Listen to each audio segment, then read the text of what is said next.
주님이 내 맘에 임했네. 주님이 내 맘에 임했네. 줄이고 갈급한 심령에 주님의 생명샘 터졌네. 아멘 아멘 아멘 아멘 아멘 아멘. 주님이 내 맘에 임했네. 주님이 내 맘에 임했네. 줄이고 갈급한 심령에 주님의 생명샘 터졌네. 성령이 내 맘에 임했네. 성령이 내 맘에 임했네. 죄악이 가득 찬 심령을 성령의 불길로 태웠네. 아멘 아멘 아멘 아멘 아멘 아멘. 성령이 내 맘에 임했네. 성령이 내 맘에 임했네. 죄악이 가득 찬 심령을 성령의 불길로 태웠네. 진리가 내 맘에 임했네. 진리가 내 맘에 임했네. 무디고 목매한 심령에 진리의 말씀을 새겼네. 아멘 아멘 아멘 아멘 아멘 아멘. 진리가 내 맘에 임했네. 진리가 내 맘에 임했네. 무디고 목매한 심령에 진리의 말씀을 새겼네. 안녕하십니까? 오늘도 내면 깊은 곳으로의 여행 10번째 강의를 시작하겠습니다.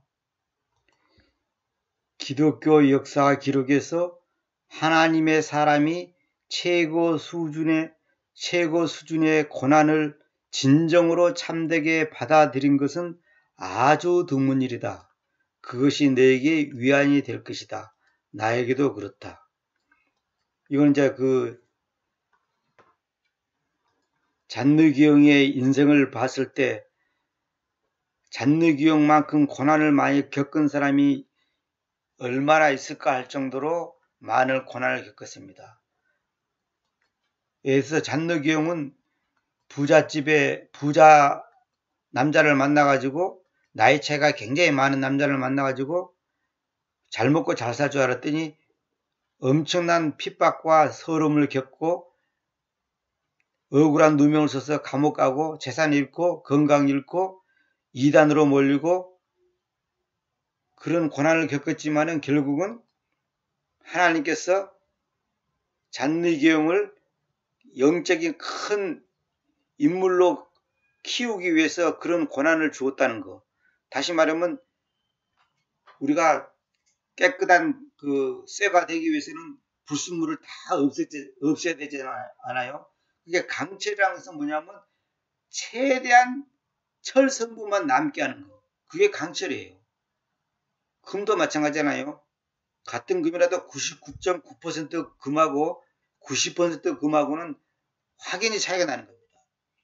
그러니까 하나님께서 당신의 말씀을 통해서 우리 내면에 꼭꼭 숨겨져 있는 그 못된 거, 아주 그 쓴뿌리, 이걸 뽑아내기 위해서 고난을 준단 말입니다. 고난을 안 주면 안 돼. 안 주면 못 뽑아집니까? 안 뽑아집니다. 인간은 누구나가 이 타락한 본성이기 때문에 어떻게든지 자기를 갖다가 자존심을 세우고 자기의 어떤 프라이버시를 챙기기 위해서는 현실 속에서 자기의 약점과 단점을 드러내기를 싫어합니다. 누구나 그래요. 이게 인간 속에는 뭐냐면 신이 되고자 하는 본성이 자리 잡고 있기 때문에 그럽니다. 지난번에도 내가 말씀드렸지만은 왜 사람들이 높은 자리에 가려고 하고 많은 돈을 벌려고 한 줄 아십니까? 그건 갑질을 하기 위해서는 갑질. 내가 돈을 많이 벌어서 높은 자리 가서 높은 명예를 가져서 많은 인기를 가져서 사람들한테 여보라 하고 보여주고 싶어 하는 그런 그 인간의 그 신이 되고자 하는 그 본능을 갖고 있기 때문에 그런 겁니다. 그 본능을 없애라는 거예요, 하나님이. 왜? 나타나야 할 분은 예수스 그리스도, 하나님이신 예수스 그리스도 외에는 없애야 한다는 게 내 생에서, 내 삶 속에서. 내가 나타나면 안 되고 예수님이 나타나야 되는데 우리는 내가 나타나야 한단 말입니다. 그리고 이따가 내가 그냥 마지막에 어저께 말했던 그 조성목 씨의 그 가시나무새라는 그 노래를 들려주려고 하는데, 그 노래가 지난번에도 말한 것처럼 원래 복음성가예요. 근데 사람들이 가사도 멋있고 곡도 멋있으니까 그 유행가처럼 부르는데, 조성목 씨 말을 들어보세요. 그게 원래 자기가 하나님의 은혜를 받아가지고 그 자리에서 작사 작곡을 한 거예요. 단숨에. 뭐 두 번 다시 고치지도 않고 단숨에 했다는 거예요. 그런데 그 가시나무 새가 뭐냐면, 새가 나무에 앉으려 했는데 나무에 가시가 너무 많아. 그러니까 앉을 데가 없는 거예요. 내 속에 내가 너무나 많아. 그 나가 가시다 말이야. 나. 어? 체면 차리고 자존심 세우고 인기를 추구하고 그런 그 나가 너무 많기 때문에 당신이 거할 곳이 없어. 주님이 내 안에서 안식을 이룰 수가 없는 거예요. 쉴 수가 없는 거예요. 그러니까 내가 지금 평화가 없다. 기쁨이 없다고 해서 또 내가 있다는 거예요. 환경을 통해서 물론 어려움이 있는 건 사실이에요. 근데 왜 그런 어려운 환경을 나한테 허락했을까요? 우연이 그럽니까? 우연은 없습니다. 여러분 분명히 아세요. 여러분 기독교에서는 하나님 안에서는 우연이란 없어요. 우연이 있다면 하나님이 모르는 일이 있다는 소리인데, 하나님이 모르고 일어난 일이 어디 가세요? 머리카락까지 세시는 분인데. 그래서 우리가 이런 말 있잖아요. 이스라엘 백성들이 예수님이 오시니까 예수님의 제자들을 비롯해서 이스라엘 백성들이 뭘 기대했냐면, 이렇게 능력이 있고 대단한 분이 우리의 왕이 돼가지고 우리를 경제적으로, 정치적으로, 종교적으로 해방시켜줘서 잘 먹고 잘 살게 해주기를 큰 기대를 갖고 있었단 말이에요. 그 사람들한테는 예수님이 왕이 돼가지고 이 땅 위에서 우리를 행복하게 만들어주는 일이 엄청난 큰 일이에요. 엄청난 큰 기대를 갖고 있었단 말이에요. 근데 예수님은 그런 일을 하는 게 아니라 사람들이 상대도 안 하는 사마리아 여인을 낮 뜨거운 시간에 우물가에 가고 사마리아 여인하고 대화하고 그 여인이 주는 물을 마시고, 이런 사소한 일을 한단 말이에요. 아니 보통 사람도 사마리아 여인을 사람 취급을 안 하는데, 그것도 남편이 다섯이나 갖고 있고, 지금도 다섯이 지난 날에 남편을 5명 갖고 있었는데, 지금 갖고 있는 남편까지 하면 6명이야. 근데 그 6명 지금 갖고 있는 남편도 이 여인의 목마름을 해결해 주지 못하고 있단 말이에요. 근데 여기서 또 놀라운 거 있어요. 진짜 남편을 이 사마리아 여인이 우물가에서 예상치 못하게 만났어. 누구예요? 예수 그리스도. 예수스 그리스도. 우리가 예수 그리스도인데 예수 그리스도는 그 틀린 말입니다. 정확한 말은 예수스 그리스도. 근데 왜 이런 남편을 만났을까요? 7번째 아닙니까? 7번째. 7은 뭡니까? 완전수. 땅의 완전수 4, 하늘의 완전수 3, 합해서 7. 완전수. 그게 7번째에 누구를 만나냐? 예수라는 남편을 만나는 거예요. 그러니까 예수라는 이 남편을 만났을 때 비로소 그 목마름이 해결돼서 기뻐 뛰며 마을로 와서 내가 메시아를 만났다고 소리치지 않습니까? 우리도 이 예수 그리스도 이 메시아를 진짜 만나면 내가 소리치지 않을 수가 없고 기뻐 날뛰지 않을 수가 없는 거예요. 사람들이 나를 뭐라고 평가하든 상관없어요. 그러니까 5번째 과거의 남편도 별볼로 없고, 현재 살고 있는 6번째 남편도 별볼로 없고, 마지막에 예수님이라고 하는 7번째 남편을 만났단 말이에요. 여러분이 이 남편을 만났습니까? 이 남편을 못 만났다면 그 사람은 구원이 없는 거예요. 구원이 뭐예요? 진짜 신랑을 만난단 말이에요. 진짜 신랑. 교회는 신부단 말이에요. 신부. 여자단 말입니다. 그러니까 진짜 신랑을 만나야 되는 거예요. 우리가 진짜 신랑을 만나면 너무너무 기뻐할 수밖에 없는 거예요. 그래서 사람들이 생각할 때는 사마리아 여인을 만난 것이 사소한 것이지만은 하나님이 봤을 때는 엄청난 사건입니다. 왜? 한 영혼을, 한 생명을 구원시킨 일이에요. 하나님이 보실 때는 그게 엄청난 큰 일이에요. 근데 이스라엘 백성들은 뭐냐? 예수님이 왕이 되기를 원했단 말이에요. 그러니까 예수님이 왕이 되는 것이 큰 일이냐? 사마리아 여인은 한 사람을 만나서 물 한 모금 얻어먹는 것이 큰 일이냐? 하나님 차원에서는 사마리아 여인을 만나서 물 한 모금을 얻어먹는 것이 더 큰 일이에요. 근데 우리는 뭐냐? 빚만 해결된다면, 이 병만 해결된다면, 아파트만 산다면, 우리 아들이 합격만 한다면, 우리 손주가 인류대학만 들어간다면, 이런 거, 이거 큰 일이에요. 이게 대단한 일이야. 하나님 차원에서는 그건 아무것도 아니에요. 하나님 차원에서는 뭐가 큰 일이냐? 너가 변화되고, 너 속에 있는 가시가 뽑아지고, 너의 가치관이 바꿔지고, 너의 삶이 변화되고, 너의 인격이 더 성숙해지는 거, 너의 가치관이 성경적인 가치관으로 바로 서는 거, 그걸 하나님께서 오라는 거예요. 그것이 하나님 앞에서는 큰 일이란 말이에요. 빚 문제, 건강 문제, 자식 문제가 큰 게 아니단 말이에요. 왜 그런 문제를 하나님께서 허락한 줄 아십니까? 당신 속에 있는 가시를 뽑아내기 위해서. 그 가시 때문에 주님께서 내 안에서 안식할 수 없는 거예요.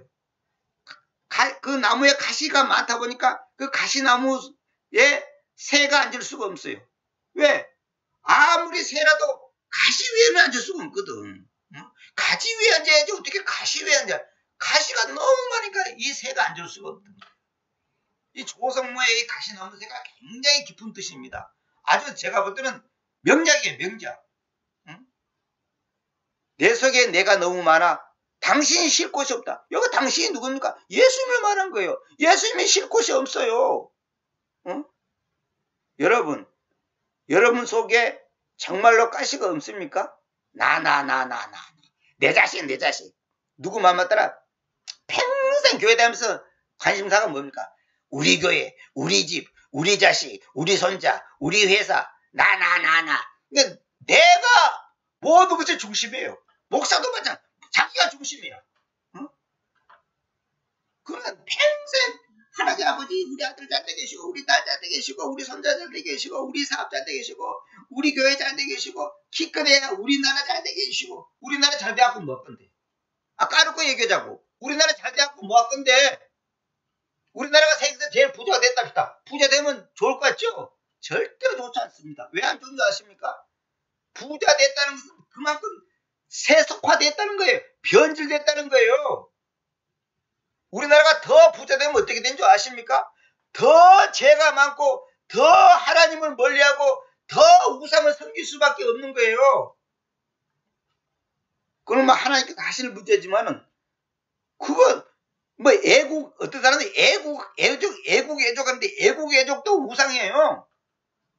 우리는 애국애족이 문제가 아니에요. 하나님 앞에서 내 코가 석자라고. 하나님이 원하는 것은 야 너가 기도 많이 하고 어떤 사람은 하루에 5시간이 내가 직접 들은 얘기입니다. 하루에 5시간씩 30년을 국가와 민족을 위해서 기도했다나? 나는 옛날엔 그걸 대단한 걸로 생각했어요. 근데 나중에 조금 눈이 뜨고 보니까 그거 대단한 게 아니에요. 국가와 민족을 위해서 왜 기도하는 거예요? 뭐 때문에? 통일되게 해달라고? 부자 되게 해달라고? 뭐 때문에 기도하는 거예요? 결국은 그것도 나를 위한 거예요. 국가와 민족이 잘 먹고 잘 살아야지 내가 편안하니까. 하나님은 그것을 대단하게 보지 않습니다. 하나님이 원하는 것은 뭐입니까? 여러분과 내가 오늘 이 순간 그 1000개가 넘는 가시 중에 하나라도 뽑아내기를 원하는 거예요. 하나님이부터는 그거에 더 큰일이고 대단한 일이다니까. 우리나라 경제가 뭐 발전되고 무슨 뭐 국민소득이 높아지고 어쩌고 하나님은 그런 걸 크게 보지 않습니다. 물론 그것도 하나님의 선악이 있죠. 하나님이 원하는 것은 나와 하나님과의 관계가 얼만큼 투명하고 깨끗하고 깊고 바르냐, 이걸 원한단 말이에요. 그래서 하나님께서 한 사람을 찾고 있단 말이에요. 한 사람을. 장녀인 그 사마리아 여인이 하나님 보실 때는 그 한 여인이 하나님을 만나서 새로운 인생을 산 것, 그것이 하나님께서는 이스라엘이 정치적으로 독립되고 해방되어서 잘 먹고 잘 사는 것보다 더 하나님 보실 때는 귀한 거단 말이에요. 사마리아 여인의 그 사건이 왜 기록된 줄 아십니까? 그 얼마나 중요한지 몰라요. 요한복음 4장 한번 읽어보세요. 너무너무 놀라운 일이란 말이에요. 그러니까 우리는 하나님과 내가 보는 관심도가 달라요. 내가 그 사람도 가만히 보면 그 사람 수준이 그냥 답이 나오는 거예요. 저 사람이 무엇에 관심이 있나 보면 그 사람 수준이 그냥 나온다니까. 며칠 있으면 추석이 도는데 추석 돌아오니까 가족을 만나고 맛있는 거 먹을 거 생각하니까 기분 좋습니까? 미안한 말이지만 여러분은 어린애기 수준밖에 안 돼요. 어린애기 수준밖에 안 되는 거예요. 사실상 엄격히 말해서 추석 같은 그것도 다 우상 숭배하는 거예요. 그거 아무것도 아니에요. 사실 따지고 보면. 인간들이 만드는 거 아무것도 아니에요. 그거는. 저도 어렸을 때 추석 들어오면 엄청나게 기대가 돼요. 왜? 떡 먹고 쌀밥 먹고 고기 반찬 먹을 거 생각하고 옷이라도 하나 얻을 거 생각하고 엄청난 기대가 있단 말이에요. 그런데 그것이 전부 다 결국은 나 자신의 자아를 만족시키는 것에 불과하다는 거죠. 하나님은 그런 데 관심 없어요. 추석이 뭐 돌아오고 언제고 뭐 누가 오고 무슨 뭐 맛있는 거 먹고 하나님 그런 데 전혀 관심이 없어요. 그래서 이런 말 있잖아요. 믿음의 사람은 낙엽처럼 떠내려가야 한다. 이런 말 써요. 믿음의 사람은 낙엽처럼 떠내려간다. 낙엽이 물 위에 딱 떨어지시면 물 흐른 대로 그대로 떠내려가잖아요. 믿음의 사람은 그렇게 살아야 한다는 거예요. 삶을. 그게 무슨 뜻인지 아세요? 낙엽 위에 만약에 조그만 돌 하나라도 딱 올리면 어떻게 되죠? 낙엽 그냥 가라앉아 버립니다. 낙엽은 힘이 없어요. 낙엽 위에서 뭔가가 움직인다. 개구리가 있다든지 그러면 낙엽 그냥 가라앉아 버려요. 낙엽에는 아무것도 없어야 되고 가만히 있어야 돼. 가만히 있어야지 물에 따라서 아주 그냥 이쁘게 착 걸어가는 거예요. 조용히. 이건 뭔지 아십니까? 내 마음 위에 다른 것이 딱 얹혀지면 그 순간부터 이제 이 평화가 깨지는 거야. 돈 문제, 자식 문제. 근데 여기서 해방이 왜 안 되는 줄 아십니까? 그 돈 문제가 아무것도 아니고 뭐 그것이 무슨 뭐 인생에 뭐 전혀 없다 그런 뜻이 아니라 그것이 내 마음을 누르고 있다면 낙엽에 깔아앉은 듯이 그냥 내 마음에 깔아앉아 버리죠. 거기는 평화가 없는 거예요. 제가 이거는 정말로 성경 뭐지 하면서 수십 번 아니 수백 번 경험한 건데 자신 있게 말한대요. 내가 성경을 오늘 지금 2시간 동안 열심히 번역하고 있어요. 근데 2시간 후에 먹을 것은 쌀 한 톨이 없고 100원짜리 하나가 없는 상황을 얼마든지 저는 직면해 봤단 말이에요. 그래도 마음이 편해요. 전혀 그것이 내 마음으로 요동치지 않는단 말이에요. 지금 2시간 후에 점심이 되고 저녁이 돼도 먹을 게 전혀 없어. 그래도 걱정이 하나도 안 돼. 왜 그럴까요? 오직 이 말씀이 나를 집중시키고 여기에서 내가 기쁨과 보람을 얻으니까 그건 문제가 될 거 없어요. 막말로 굶어도 어쩔 수 없는 거고 막말로 그러다가 영양실을 넣고 죽어도 어쩔 수 없는 거예요. 그것이 내 마음의 평화를 깨뜨리지 못하더라니까요. 근데 어떤 데는 호주머니 10만 원 있고 30만 원 있는데 내 마음이 흔들리고 불안하고 짜증나고 갈등이 일어나고 한 경우도 있더라는 거예요. 왜 그럴까요? 내 마음 위에 돌이 쓸데없는 뭔가가 올라가 있는 거예요. 그러니까 낙엽이 가라앉 듯이 마음이 가라앉아 버린 거예요. 응? 내가 주님보다 앞서는 어떤 것이 있단 말이에요. 어떤 생각, 어떤 것을 내가 욕망을 하는 거예요. 내가 뭔가를 갖고 싶다. 이렇게 하고 싶다. 저거 이렇게 되시면 좋겠다. 그런 거 있잖아요. 그것이 있는 한 절대 평화 없습니다. 그러니까 주님보다 앞서는 인간적 생각 있잖아요. 그런 것이 내 마음의 평화를 깨트린단 말이에요. 그런 경험해본 사람은 압니다. 그래서 우리가 이런 말 있잖아요. 기분이 좋다. 그러면 기분이 좋다는 거 뭐예요? 기분이란 말이 뭐예요? 기운 기자에다가 나눌 분자에 기운이 나눠지는 거예요. 그러니까 기분이 좋다 이 말은 기운이 이 좋은 쪽으로 나눠지는 거야. 근데 기분이 나쁘다 이 말은 기운이 나쁜 쪽으로 나눠지는 거야. 이게 다시 말하면 마음의 변화단 말이에요. 기분이란 것은 뭐냐? 마음의 변화. 마음이 바꿔지는 거야. 너 기분이 어떠냐? 오늘 기분이 어떠냐? 아, 기분 좋습니다. 그 마음이 지금 좋은 쪽으로 변화되어 있는 거야. 근데 기분이 나쁘다. 그러면 나쁜 쪽으로 지금 안 좋은 쪽으로 변화되어 있는 거야. 그 기분이 나쁜 거예요. 솔직한 말로 저도 저를 비롯해서 진짜 믿음이 잔뇌기형 같은 이런 믿음을 가진 사람은 나는 아직까지 못 봤습니다. 물론 어딘가에 있을 수 있겠죠. 물론 잔뇌기형이라고 뭐 처음부터 그렇게 됐겠습니까만은 어쨌거나 그 여인이 그 고난 속에서 결국은 그분이 쓴 글들과 사람들 앞에서 한 말들을 종합해보면 지금 요즘 내가 강인 것도 다 일맥상통하는 거예요. 결론은 뭔지 아십니까? 자기가 죽어야 된다. 끊임없이 내가 죽어야 된다. 그러니까 인간의 마음속에는 암세포가 달라듯이 끊임없이 내가 신이 되고자 하고 내가 주인이 되고자 하고 내가 왕이 되고자 하는 그 욕망이 인간은 끊임없이 일어납니다. 가정에서든 직장에서든 어디든지. 그럼 누군가에게 갑질을 하고 싶은 거예요. 여봐라 하고 뭔가를 보여주고 싶은 거야. 저도 그랬어요. 저도 성경 번역할 때 이걸 다 번역해갖고 어떻게 해가지고 출판해갖고 어떻게 하고 여봐라 하고 사람들한테 보여주고 싶은 마음이 아주 많았어요.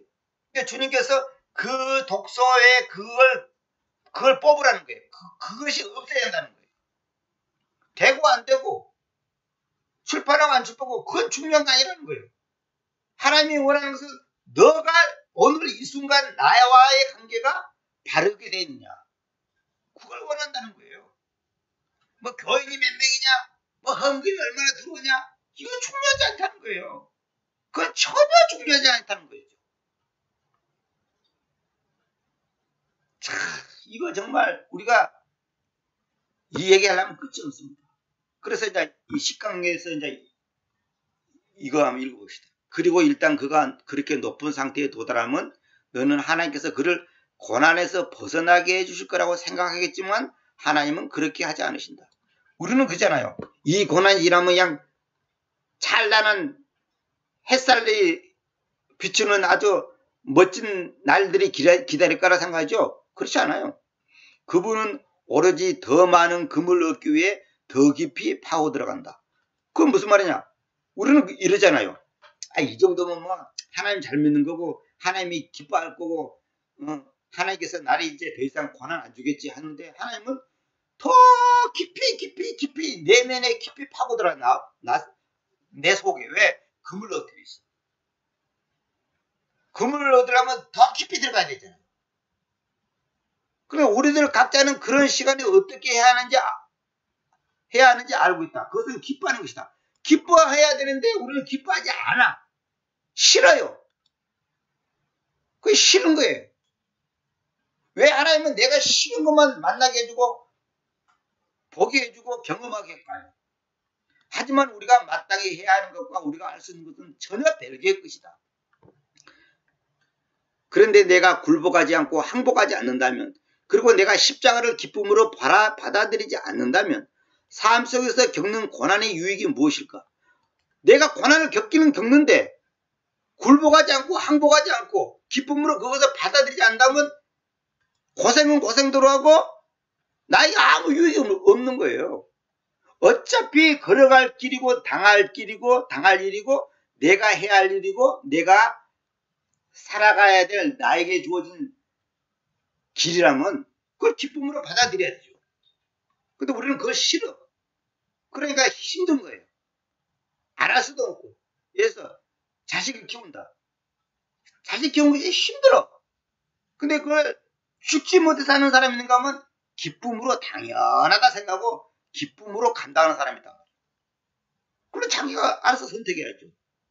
너는 이렇게 할 수 있다. 즉 원통한 마음을 품지 않는 것이다. 그러니까 원통한 마음을 품지 말라는 거죠. 그것은 반드시 배워야만 할 아주 중요한 교훈이며 반드시 수행해야 할 위대한 명령이다. 우리는 원통할 일이 많아요. 근데 그것을 우리가 원통을 품지 않는 거. 이건 뭔 말에 딴 말로 하면 원망하지 않는 거. 이게 우리가 반드시 해야 될 우리에게 주어진 명령이라는 거. 생존만이 커다란 승리로 간주된다. 그리고 그것은 아마 너가 장차 체험하게 될 가장 멋진 승리들 가운데 하나일 것이다. 더 많은 크리스찬들이 그런 승리를 맛보기를 한다면 얼마나 좋을까. 그러니까 이러한 모든 사건 하나하나들이 쓸데없는 게 아니라 결국 나에게 승리를 맛보게 하기 위해서 하나님께서 주신 건데 우리는 이것을 고통으로 생각하니까 화나고 짜증날 수밖에 없는 거예요. 단지 너가 환난을 겪는다는 이유 하나만으로 너에게 일어나는 일이 반드시 영원한 무게를 내 속에 만들어낸다고 말할 수는 없다. 내가 환난을 겪으니까 하나님께서 내 안에다가 영원한 무게를 만들어낸다. 이 말은 뭐냐면 영원한 가치가 있는 어떤 것을 나에게 줄 거다. 이렇게 쉽게 이렇게만 생각하지 말라는 거예요. 너 안에는 어떤 식으로든 그 환난을 올바르게 반응해야 하는 내면의 방이 있다. 그러니까 내가 무조건 그냥 억지로 그냥 참고 있으면 그냥 언젠가는 좋아지겠지. 그렇게 무슨 운명론적으로 생각하면 안 되고 그 환난을 올바르게 반응해야 하는 내면의 방이 있다는 거죠. 이건 내가 지난번 말했잖아요. 바르게 해석한다는 그 환난을 나에게 바르게 해서 나에게 유익을 주도록 적용을 잘 시키다. 적용을. 가난이라는 것을 나에게 적용을 잘 시키고 병이라는 것을 나에게 적용을 잘 시킬 때 오히려 그것이 나를 갖다가 성장시키는 동력이 된다는 거죠. 그렇지 않으면 그것은 한마디로 말해서 죽고 싶은 것밖에 안 되는 거죠. 너의 내적 존재는 어쨌든 묵묵히 따라야 한다. 외적 문제에 대한 내적 반응이 어떻게 그렇게 중요할 수 있을까? 그러니까 외적 문제에 대한 반응이 내 마음의 반응이 얼마나 중요하냐? 거기에 대한 대답은 간단하다. 너에게 다가오는 문제들은 어디에서 오느냐에 관계없이 너가 잘못된 태도로 받아들이지만 않는다면 결코 너에게 어떤 손해도 끼칠 수 없다. 이 말은 뭐냐면 어떤 놈이 내 갯돈을 떼먹든지 날 사기를 잡고 뭘 하든지 간에 나에게 그런 문제가 있었을 때 잘못된 태도로 받아들이지 않는다면 이 말은 뭐냐면 그걸 갖다가 원망하고 누구를 불평하고 미워하고 그냥 그런 식으로 감정적으로 받아들이지 않고 믿음의 태도로 이걸 받아들인다면 결코 손해가 될 수 없다는 거예요. 오히려 그것이 나에게 득이 된다는 거예요. 우리 흔히 하는 말로 전화위복이 된다 그러잖아요. 응? 다시 말하자면 나에게 닥치는 그 어려움이 그것을 어떤 태도로 받아들이냐에 따라서 복이 될 수 있고 화가 될 수가 있는 거예요. 그래서 성경이 이런 말이죠. 믿음으로 하지 않는 모든 것은 죄다 그랬죠. 그건 맞는 말이에요. 그러니까 믿음 안에서 행하지 않는 모든 것들은 죄가 되는 거예요. 응? 내가 어떤 것을 하는데 믿음의 차원에서 그것을 해석하고 받아들이지 않으면 그거는 불행할 수밖에 없는 거예요. 물론 거기에는 고통도 있을 수 있고 그 일이 결국 너의 죽음까지도 초래할 수 있다. 당연히 고통이 있고 그것 때문에 내가 죽을 수도 있어요. 응? 그 일 때문에 내가 죽을 수도 있다고. 그건 모두 사실이다. 그렇지만 그렇게 가해지는 상처에 대해 너가 잘못된 태도만 갖지 않는다면 너의 속사람은 결코 상처를 입을 수 없다. 나에게 주어지는 그 상처, 그 고통, 불행, 실패, 그런 것이 잘못된 태도로 내가 태도를 갖지만 안다면 나의 속사람은 결코 상처를 안 입는다는 거예요. 이게 중요한 겁니다. 그러니까 내가 그걸 어떻게 해석해서 받아들이냐에 따라서 나에게 화가 되고 복이 될 수 있는 거예요. 무조건 그건 나쁘다 이렇게 단정하면 안 된단 말이에요. 가난은 나쁘다. 질병은 나쁘다. 직장을 잃는 것은 나쁘다 이렇게 해석하면 안 되는 거예요. 너의 태도가 올바르다면 그 상처는 전혀 너를 파괴할 수 없다. 그렇죠. 죄를 죄하고 너에게 다가오는 모든 것은 주님으로부터 온다. 맞습니다. 죄를 죄하고 죄 짓는 것 말고 나에게 닥치는 모든 것은 주님으로부터 오는 거예요. 주님으로부터 온다는 것은 주님이 다 허락했다는 거예요. 사업 실패도 주님이 허락한 거예요. 자식이 죽는 것도 주님이 허락하는 거예요. 사기당하는 것도 주님이 허락하는 거예요. 왜 그런지 아세요? 내 속에 가시를 없애기 위해서. 나의 자아를 깨뜨리기 위해서 하나님께서 그걸 허락하는 거예요. 근데 믿음이 좋냐 나쁘냐, 믿음으로 승리했냐 승리하지 못했냐 차이점이 뭐냐 하면 그것을 어떻게 해석하냐 이래요. 그럼 결국 우리가 처음에는 원망하고 불평하고 짜증하고 그냥 화나고 그냥 죽이고 싶고 막 이러다가 결국은 나중에 우리가 마음이 그냥 낮아지고 깨지고 부서지면 뭡니까? 모든 문제는 나한테 있는 거구나. 내가 문제구나. 나를 하나님께서 변화시켜서 그랬구나. 이걸 이제 고백하게 된다는 거죠. 이거 고백하지 않으면 아직 끝나지 않았어요. 모든 비극이 뭐냐? 너가 그로 인해 주님을 떠나지만 않는다면 그 안에 궁극적인 유익이 포함되어 있다. 그러니까 그 문제 때문에 주님을 떠나지만 않는다면, 주님만 온전히 붙잡고 있다면, 주님만 바라보고 있다면 궁극적으로는 그것이 나에게 유익이 된다는 거예요. 그래서 성경에 보면 모든 것이 협력하여 선을 이룬다 그 말 있잖아요. 로마서 있잖아요. 그것이 정확한 말은 뭐냐면 제가 그걸 보여드려요. 로마서 8장 28절에 보면 그리고 우리는 하나님을 사랑하는 자들에게는 곧 그분의 작정에 따라 불리운 자들에게는, 부름받은 자들 그 말입니다. 불리운 자들에게는 잘못했습니다. 우리는 하나님을 사랑하는 자들에게는 곧 그분의 작정에 따라 불리운 자들로 있는 자들에게는, 부름받은 자들로 있는 자들에게는 모든 것들이 선을 위하여 함께 일한다는 것을 압니다. 이래 됐죠. 근데 개성일은 하나님을 사랑하는 자, 그 뜻대로 부르심을 받은 자에게는 모든 것이 협력하여 선을 이룬다 그랬잖아요. 그게 아니라 모든 것들이 선을 위해서 함께 일한다. 이거 개성격은 번역이 아주 잘못된 겁니다. 저처럼 이렇게 번역해야 돼요. 그분의 작정에 따라 부름받은 자들로 있는 자들에게는 모든 일들이 선을 위해서 함께 일한다. 그 모든 것이 하나의 조화를 이루어서 결국은 하나의 작품이 됐다는 거죠. 쓸데없는 게 없다는 거예요. 그래 여기 있잖아요. 너가 그로 인해 주님을 떠나지만 않는다면 그 안에 궁극적인 유익이 포함되어 있다는 거죠. 근데 이것이 나에게는 비극처럼 보이지만 사실은 비극이 아니라 희극으로 끝나는 거예요. 그러니까 믿음의 사람들을 그 히브리서 11장 보세요. 참 믿음의 사람들은 매 맞고 동굴에 갇히고 굶주리고 목뱀을 당하고 감옥에 처해지고 온갖 고통을 당했잖아요. 그러면 그 사람들이 지금 불행한 겁니까? 그 사람들은 기쁜 거예요. 감사가 넘는 거예요. 결국 그 믿음의 조상들의 그 삶이, 그 고난이 그 사람들에게는 결국은 유익을 주는 거예요. 왜? 더 주님과 깊은 관계를 갖는단 말이에요. 참 이건 너무 아이러니한 일입니다. 이건 정말 이거 인간적으로 이해할 수 없는 일이에요. 너에게 일어나는 일들은 대개 너가 어떻게 해볼 도리가 없는 것 같다. 그렇죠? 우리가 어떻게 해볼 도리가 없어. 내가 교통사고가 나서 다리가 부러졌다. 이거 어떻게 해볼 수가 없어요. 갑자기 집에 불이 났다. 어떻게 해볼 수가 없는 거야. 자식이 죽었다. 이거 어떻게 해볼 수가 없어요.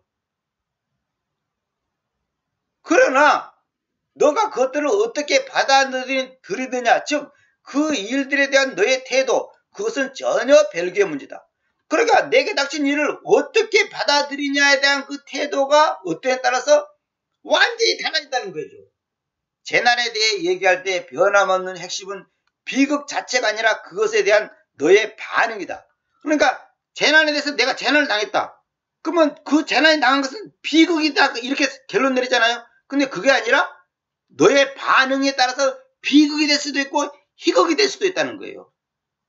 그게 바로 믿음의 사람이냐 아니냐, 내가 믿음으로 받아들이냐 안 받아들이냐. 다시 말하면 하나님이 하시는 일로 범사에 그분을 인정하라 하는 것처럼 그분의 뜻 앞에 내가 무릎을 꿇느냐 꿇지 않느냐에 따라서 완전히 결과는 달라지는 거예요. 폭풍우가 그치고 파괴적인 참상이 끝난 후 너가 주위를 돌아보면 스스로 실패했다고 느낀다면 그 고난의 에피소드 속에서 하나님의 최고봉에 도달하지 못했다고 느낀다면, 그리고 도대체 고난의 유익이 무엇이었는지 잘 모르겠다면 기억해라. 달라진 게 전혀 없어도 너가 좀 더 겸손해져 있을 것이라는 사실을 그분은 처음부터 끝을 알고 계신다. 그러니까 도대체 왜 이런 일이 일어났을까? 왜 이럴까? 내가 그걸 잘 이해를 못하겠어. 해석이 잘 안 돼. 그것이 정말로 나에게 뭔가 답이 안 나와요. 그러더라도 분명한 것은 그 일 통해서 너가 좀 더 겸손해져 있을 것이라는 사실이다, 이 말이에요. 그러니까 하나님은 결국은 그 일의 결과가 어떻게 된 건지 다 알고 계셔요. 다 알고 계신다고. 싫든 좋든 자기가 어떤 태도로 받아들이느냐, 결국 뭐냐요. 아무리 교만한 사람도 돈이 많은데 교만한데 돈이 하나도 없었다. 겸손을 안 할래야 안 해줄 수가 없는 거야. 옛날 같으면 그냥 상대방 멱살 잡고 흔들 건데 지금은 자기가 돈이 없으니까 힘이 없으니까 그러고 그냥 고개 숙이잖아요. 옛날 같으면 만약 어떤 사람이 나에게 싫은 소리면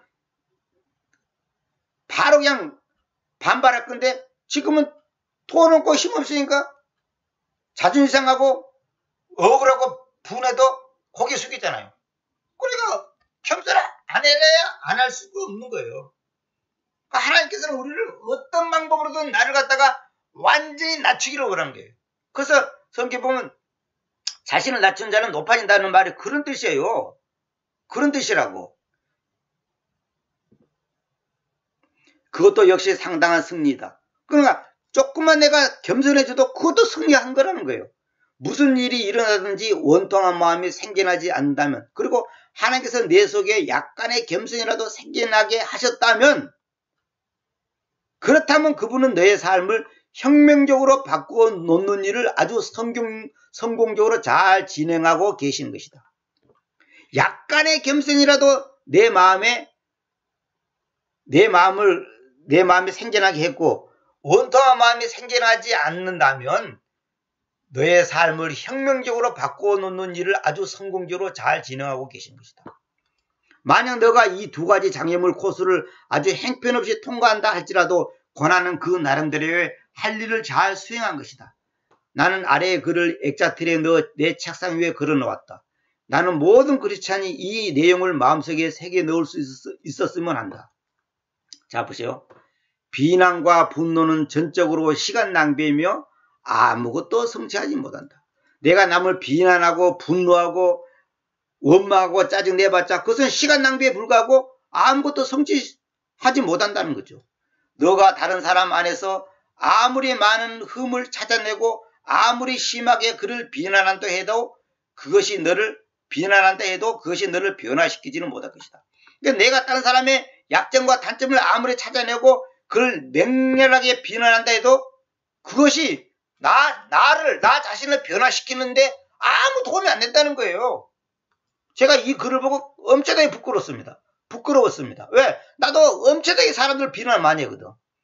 저놈의 자식을 죽여버리시면 좋겠다 이런 생각할 때가 많아요.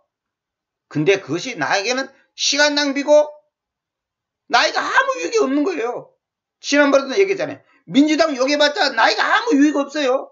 한국당 욕해봤자 아무 유익이 없어요. 문재인 대통령 욕해봤자 아무 유익이 없습니다. 아무 소용이 없어요. 김정은이 저놈을 죽여버리시면 좋겠다. 그래봤자 아무 유익이 없어요. 우리는 하나님의 뜻에 맡기는 방법밖에 없는 거예요.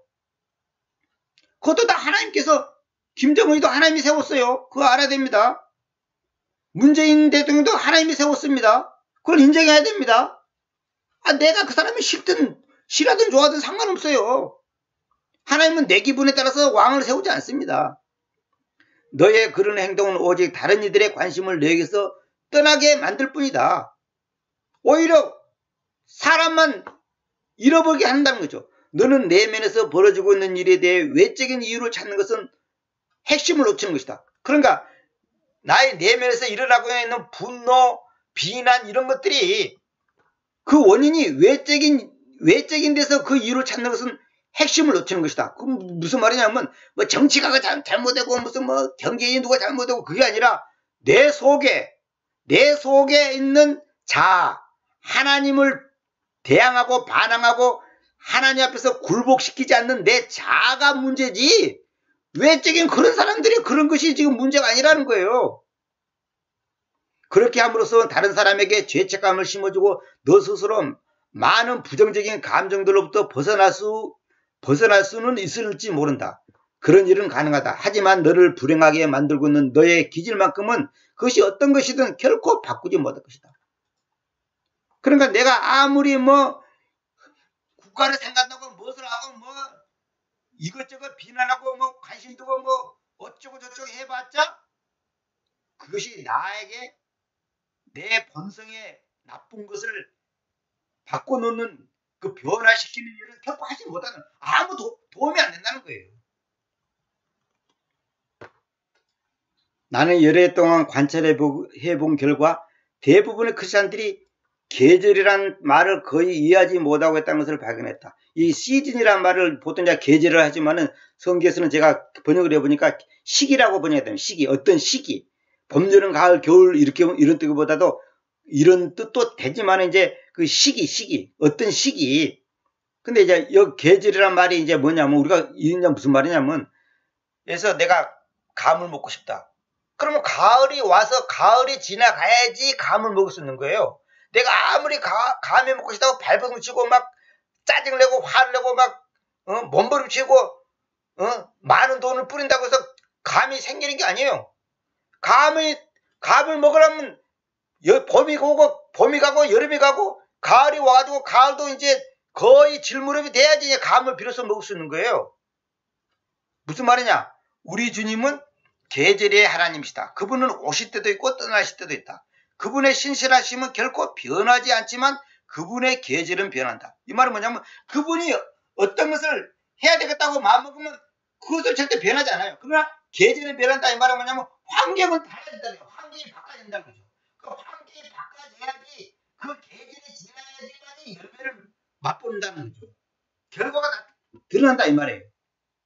나무가 녹색인 계절이 있고 메마른 계절이 있다. 그리고 아무리 봐도 그것이 죽은 것처럼 보이는 계절이 있다. 그렇죠. 겨울 같은 데는 그러잖아요.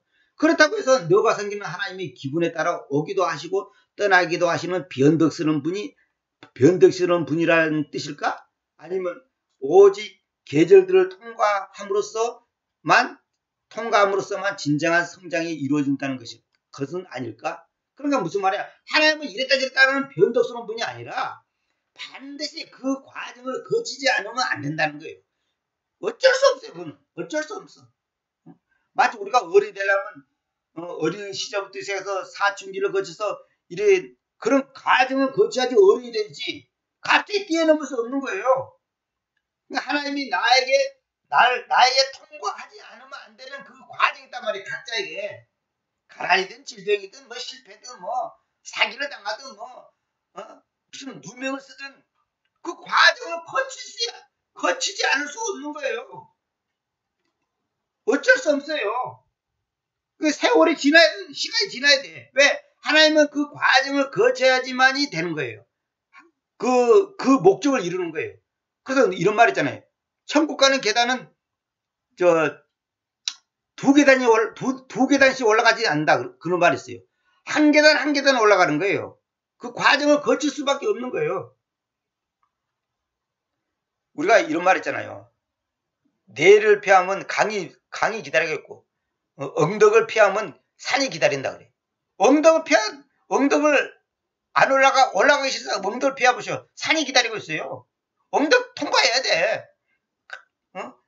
개체도 통과해야 되는 거예요. 어쩔 수 없는 거예요. 왜냐하면 그렇게 해야만이 열매를 맛보거든요. 이 또한 지나가리 그런 것처럼 이것 또한 지나가는 거예요. 어쩔 수 없는 거예요. 하나님이 사람들을 대상으로 사역해온 짧은 기간 동안 나는 소위 불운이라고 할 수 있는 일을 장기간에 걸쳐 당해보지 않은 크리스찬을 한 번도 만나지 못했다. 이 말은 뭐냐? 한 번도 실패, 좌절을 겪어보지 않은 크리스찬을 만나본 적이 없다는 거예요. 누구나 다 정도의 차이가 있는 뿐이지 다 한 번쯤은 슬프고 괴롭고 고통스럽고 뭐랄까요? 원치 않는 어떤 사건, 사고를 다 만나는 거예요. 그런 사람은 항상 하나님이 자신을 떠나셨다거나 아니면 누군가가 자신에게 하나님에 대해 잘못 가르쳐 주었다는 것을 생각을 갖기 시작한다. 그래서 아마 이런 생각을 품게 될 것이다. 아무도 나에게 하나님이 이런 일이 일어나게 하신다고 말해준 적이 없는데 하며 이렇게 생각한다는 거죠. 그러나 잘 들어라. 크리스, 너를 구속하여 얻으신 분은 산타클로스가 아니다. 그분은 고난당하는 하나님으로서 첫 번째 분자를 창조하시기 오래전부터 고통과 죽음을 알고 계시던 분이다. 그러니까 하나님이신 예수 그리스도 그분이 첫 번째 분자를 창조하기 오래전부터, 이 말은 뭐냐면 아주 조그만 것을 창조하기 전부터 이미 고통이 뭐고 죽음이 뭔지 그분은 다 알고 계셨다는 거예요. 우리가 당한 모든 고통을 주님께서는 다 당하셨어. 안 당한 거 한 가지도 없습니다. 그러니까 주님보다 우리가 더 큰 고통을 당한 사람이 이 지구상에 있으면 나와보라 그래요. 없어요. 주님보다 더 자존심 상하고 억울하고 분하고 뭐랄까요? 분통 터질 일을 당한 사람이 있어요? 아니 우리야 부족한 인간이기 때문에 실수하고 모순을 일으키고 당연히 마땅히 망할 수밖에 없는 일을 당하지만은 주님은 완전하신 분인데 완전하신 분이 사람한테 매를 맞고 침뱉음을 당하고 거절당하고 무시당하고 십자가에 죽는 것이 얼마나 큰 뭐랄까요 고통과 죽음이냐 이 말이에요. 근데 우리는 그분을 따른다고 하면서 어떤 사람이 이랬잖아요. 주님이 다 이러시니까 우리는 즐기기만 해. 누리기만 해. 할렐루야. 그분이 매를 맞았기 때문에 우리는 질병에서 해방되고 그분이 가난했기 때문에 우리는 부자로 살 것이고 그분이 외면당했기 때문에 오히려 우리는 사람들한테 칭찬받을 거고 이렇게 가르치는 이 사기꾼 같은 목사들이 너무 많다는 거죠. 많아요. 그 성경을 잘못 알고 성경을 쓰여져 있는 그거 잘못 해석하는 거예요. 예수님만 잘 믿으면 만사가 행동되고 금메달도 땄다고 아무개는 예수 잘 믿더니 금메달도 따고 뭐 노벨상도 타고 그렇게 가르치는 이 사기꾼 같은 목사들이 대한민국에 수두루 제가 볼 때 거의 대부분이에요. 거의 대부분. 이 가짜 목사, 가짜 신자, 가짜 믿음, 가짜 구원, 가짜 기쁨, 가짜 축복, 가짜 행복, 가짜 승리, 수두루 갑니다. 전부 대부분 가짜 투성이에요. 예수님이 나 대신 매를 맞고 가난지식 때문에 우리는 부자로 살고 건강하게 산다나?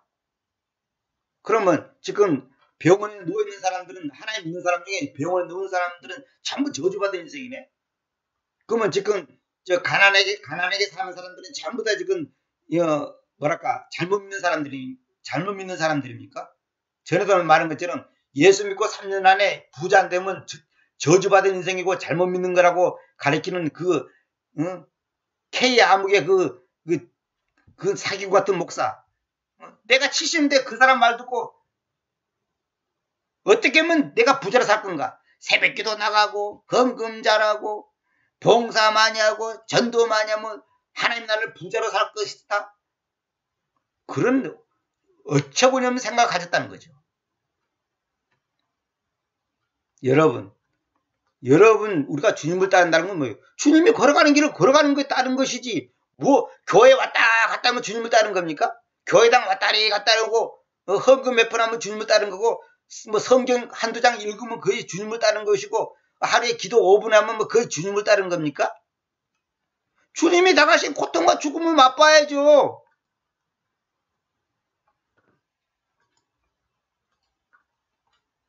여러분 하나님을 믿는다는 것이 뭔지 아십니까? 내가 수십 번 얘기했죠. 나를 안 믿는다는 거예요. 하나님의 주인, 예수님이 나의 주인이다. 이 말은 뭐예요? 내가 주인이 아니다라는 소리 아닙니까? 예수님은 나의 왕. 그럼 내가 왕이, 옛날엔 내가 왕인데 내가 이제 왕 노릇 안 한다. 그 말 아닙니까? 근데 여전히 주인 노릇하고, 여전히 왕 노릇하고, 여전히 대장 노릇하면서, 주님은, 예수님은 나의 주인이고, 나의 왕이시고, 뭐, 나의 생명이시고, 뭐, 나의 구원자고, 어쩌고 저쩌고, 그거 전부 다 거짓말입니다. 그거 사기치는 거예요, 그거는. 오늘은 여기까지만 해야 되겠습니다. 시간이 많이 갔기 때문에. 여러분 분명히 아셔야 됩니다. 많은 사람이 하나님을 빙자해서 하나님을 이용해서 자기의 야욕을 채우고 야망을 성취시키는데 하나님을 이용해 먹는 그 가짜들 얼마든지 많습니다. 그러면 여러분 생각대로 그럼 왜 그런 사람 기도로 들으냐 그러겠죠. 왜 그런 줄 아세요? 네 망하라고. 네 인생 망하라고 하나님께서 네 한번 갈 때까지 가봐라. 그냥 내버려 두는 거예요. 망해서 코가 깨져야지 정신 차리거든요.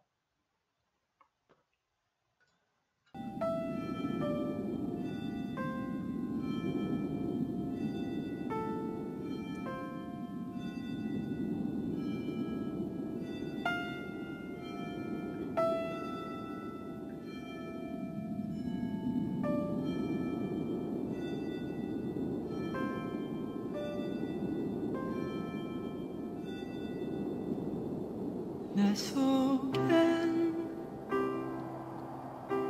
내가 너무도 많아 당신의 쉴 곳 없네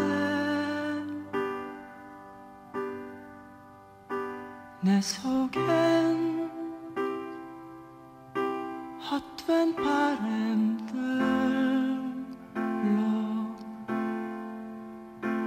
당신의 편할 곳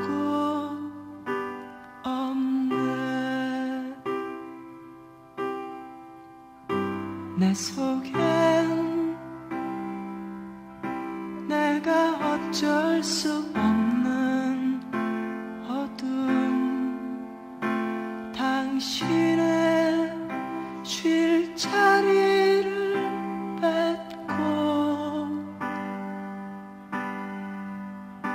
내 속엔